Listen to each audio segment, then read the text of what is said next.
欢迎来到 Nguyen TV 频道，请订阅频道，所以大家不要错过当天最热门的新闻。我们今天的时事通讯包括以下内容：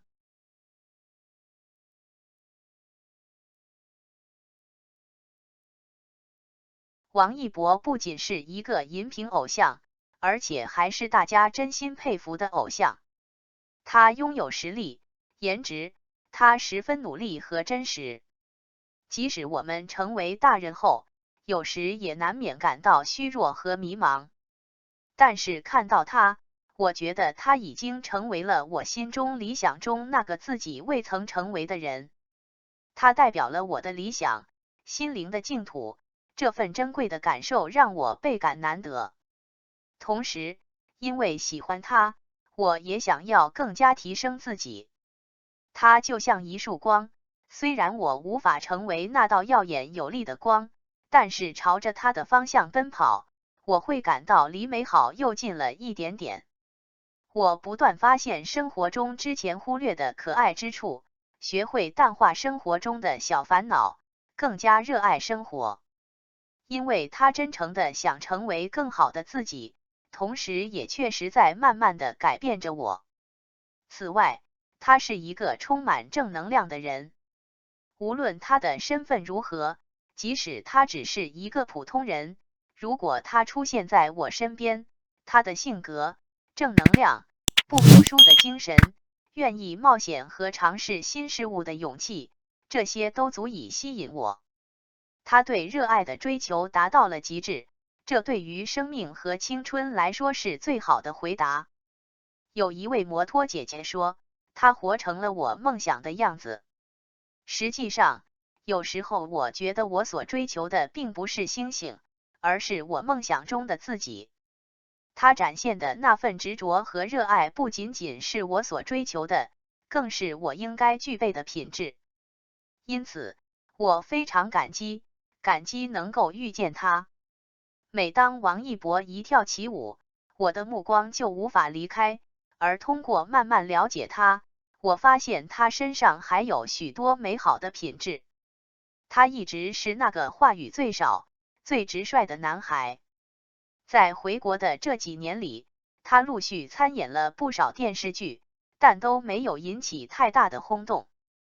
直到21岁那年拍摄了《陈情令》，终于在他22岁时大火起来。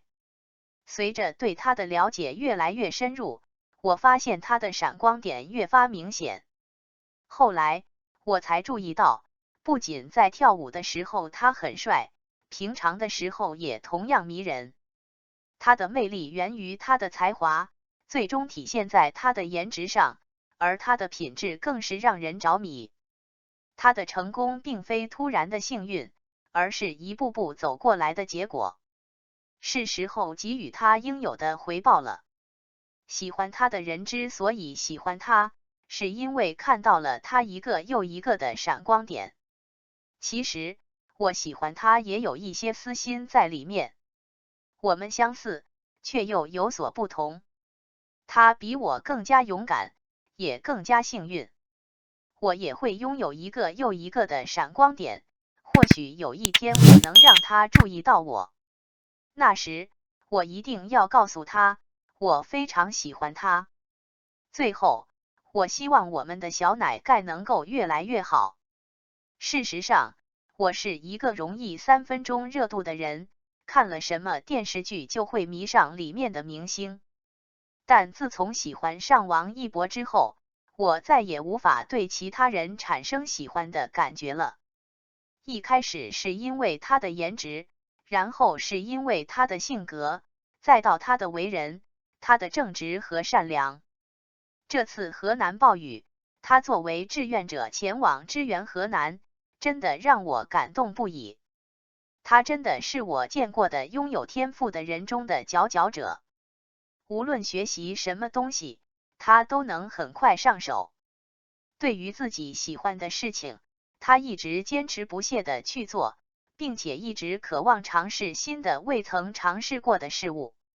他曾说过，21岁认定的事，就算到81岁也会坚持。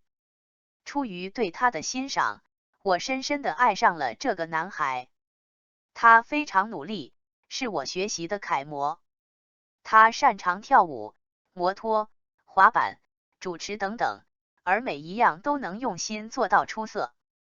这让我明白，一个优秀的人，即便不张扬，也能让人看见他的闪光点。原以为王一博是酷盖，却看清他节目换装造型后，我没眼花吧。王一博提到这个大男生，很多人脑海中都是会浮现出酷盖标签，毕竟王一博可真的算是娱乐圈的一股清流，毕竟他不爱搞绯闻，只是喜欢跟摩托车玩耍，甚至个性非常直男。观众若是想要他主动跟女孩子聊天，可真的是太难了。当然了，王一博在外一直都是维护酷盖人设，嘴巴闭起来，谁都不爱，活脱脱一枚高冷男明星。但因为王一博已经很久保持酷盖形象，因此在潜移默化的洗脑下，很多观众都会认为王一博永远只是直男。但事实上，王一博是真的如此高冷酷帅吗？其实吧，在综艺《夏日冲浪店》中，王一博就重新刷新我对他的认知。原以为王一博是酷盖，却看清他节目换装造型后，我没眼花吧？我是真的没有看错吧？为啥王一博一转头就变成了可爱软萌的大鲨鱼呢？原来在夏日冲浪店中，嘉宾们需要挑选一个服装，而在场的男嘉宾都十分 man 和爷们。在后勤组拿出道具之后，其他人就迅速挑中了外星人服装，但是王一博却不同，一开始他直接选中了店小二的服装。不得不说，王一博脑路清奇。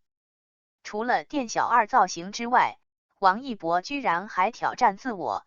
他穿着蓝色的衣服，整个人看起来就像是一条毛毛虫。在这一刻，小编我的确是不敢置信，毕竟王一博的酷盖形象哪里去了？高冷偶像包袱不要了。但幸好，王一博颜值高，而且身材高挑，因此他即便是穿着奇装异服，他的帅气依旧是不减当年。然而，继续看看王一博的野人造型后，小编我真的是被逗笑了，真的是没有想到王一博在夏日冲浪店竟然放飞自我，整个人一改昔日酷盖人设，反而行为举止越发接地气。如大家所见，明明野人造型很错，但是王一博却乐在其中换造型，而且他戴上艳红色的发套，整个人喜剧感蹭蹭上涨。而王一博扮演野人也都不算啥，重要的是王一博不停给自己加戏，他还尝试给自己带很多稀奇古怪的装饰品。这不，王一博玩心大起，他还戴了一个牙套，整个人看起来像是安息团的小丑。这回王一博昔日酷盖形象荡然无存了。并不是说王一博一直都要维持酷盖形象，小编反而觉得王一博多一点尝试是正确的选择。很多人一开始也以为王一博被酷盖人设框住了，不曾想王一博跳出了舒适圈，他不断颠覆观众对他的认知，如此一来，王一博未来事业发展更广呢。显然王一博很有头脑。然而，从酷盖到小野人，小编的确是一下子没有反应过来，要不然我也不会以为自己眼花了。你们觉得王一博可塑性强吗？感谢您观看视频。如果您觉得本时事通讯有用，请不要忘记点赞、评论和订阅。祝您生活愉快，充满活力。再见。